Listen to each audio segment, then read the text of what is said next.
สวัสดีครับผมชาติเจริญทรัพย์นะครับอยู่กับเพชรเจริญการช่าง2022โอ้เดินเลนน้องเลนครับ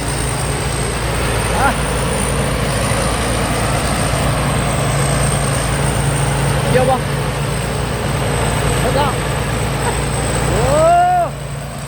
มาไม่ทันนะพี่น้องเดี๋ยวเก็บตกกันโอ้เพชรเจริญการช่างทีมงานแก้วสง่าครับเปิดฤดูกาลโอ้ย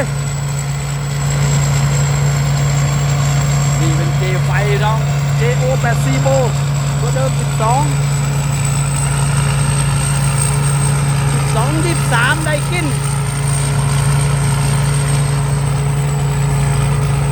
เจอข้าวนอนนะเก็บตกก่อน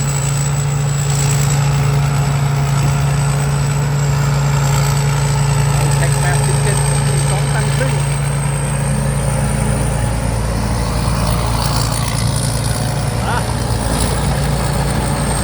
ได้คุณทำมาจากไหนดิเปิดฤดูกาลไปน้อง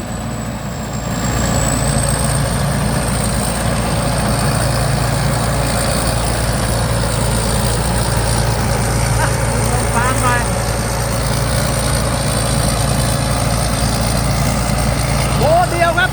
260พลังม้า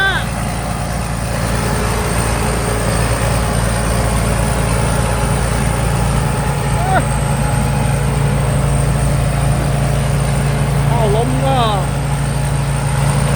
จะเกี่ยวยากหน่อย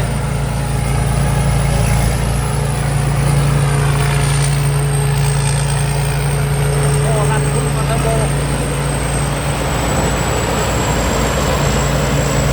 ออกมาได้ปีที่2ปีนี้ครับเพชรเจริญการช่างทีมงานแก้วสง่าจัดให้ว่าเสียบอลครับ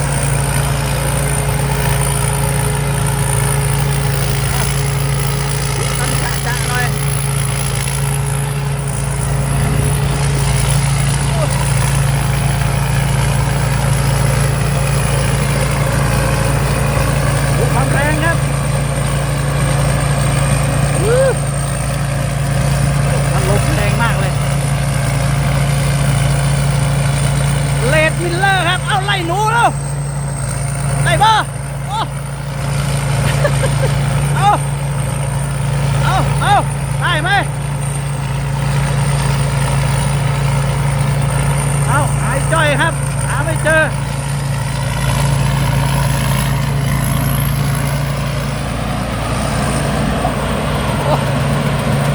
ได้แล้วโอ้ได้หนูโชว์หน่อยโชว์หนูหน่อยโชว์หน่อยอ๋อตัวใหญ่ครับตัวใหญ่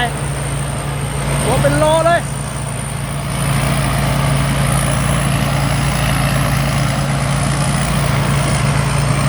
ได้หนูตัวหนึ่งไม่แจมครับได้ฤดูการทำนาแล้วน้องเฮ้ยฤดูการเกี่ยวข้าวแล้ว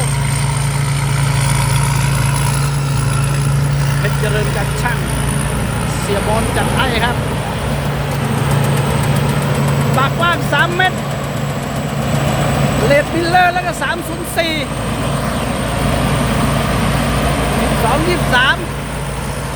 JO 8 4 โบ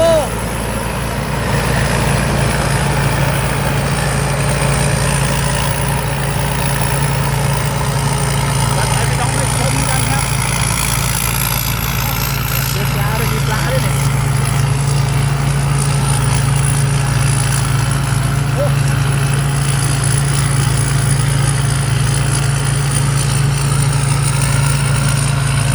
แกะมาได้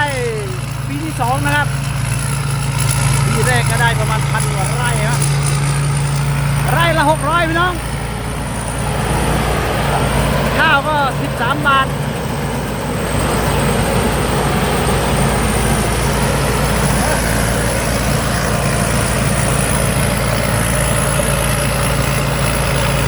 มาลงดีครับ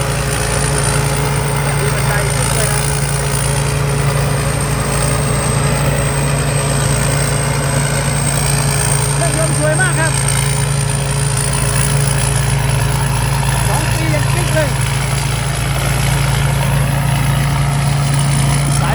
ส้น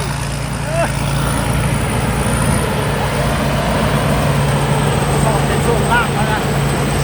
รถเลิก11 ลูกครับแล้วก็ฮับบอลอีก2เพชรเจริญกันช่าง2022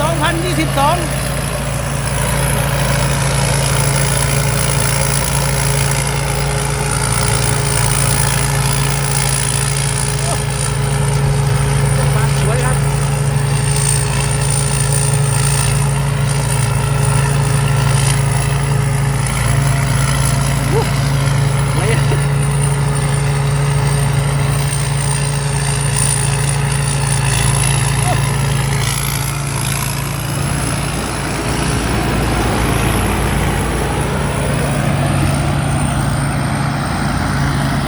ตัวนี้ระยะใกล้ๆครับก็ยังรอนะก็ถือว่าสดตัวนี้ค่าตัวน่าจะ2 ล้านต้นๆนะเพชรเจริญกันช่าง2022บริหารจัดการโดยเสียบอลครับเสียบอลแก้วสง่าโซนบ้านกวดประพลชัยเนาะสนใจการเกี่ยวก็สอบถามได้ครับมีทั้งรถขุดแล้วก็รถเกี่ยวครับ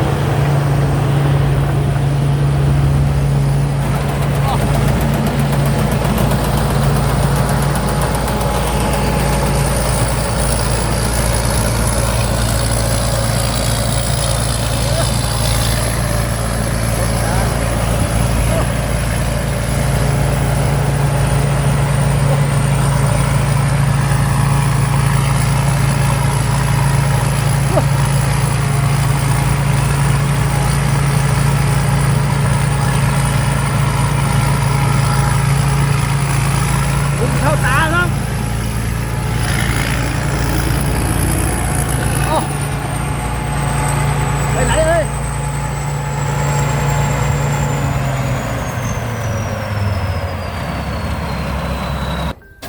เดี๋ยวมาดูครับตอนนี้เทอร์โบยังสดนะเครื่องนี่ใช้มาฤดูกาลหนึ่งเรายังเปรี้ยครับนี่ครับปากกว้าง3 เมตรนะตอบนะไปแล้วเฮ้ยเอาจัดจานในย่านนี้ครับเพชรเจริญกันช่าง2022เฮียบอลแก้วสง่าจัดให้ครับมาเดิมงานวันแรกลุยต่อน้องหลังจากขัดข้องนิดนึงเข้างามละเข้านอนนะพี่น้องเข้านอนนาแต่ว่าดกมากครับเม็ดเยอะมากของเหนียวว่าดิ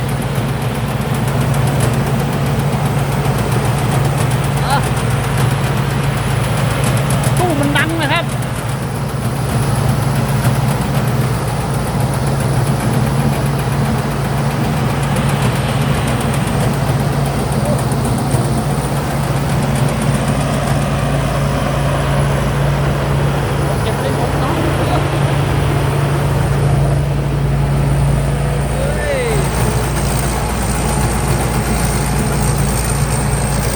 สวยมากครับ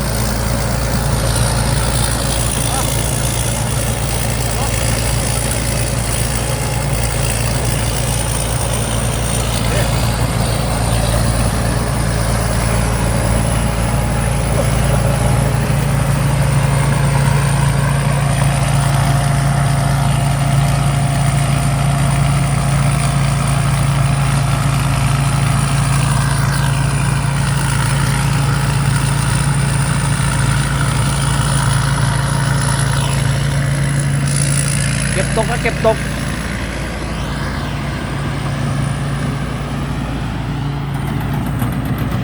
สนใจดูได้ครับ YouTube ช่องชาติเจริญทรัพย์ที่เพชรเจริญกันช่างหรือว่าเพจแท้เจริญกันสปอร์ตเตอร์ทรัคเพชรเจริญคอมไบฮาร์เวสเตอร์2022ฝากกดติดตามนะครับสวัสดีครับ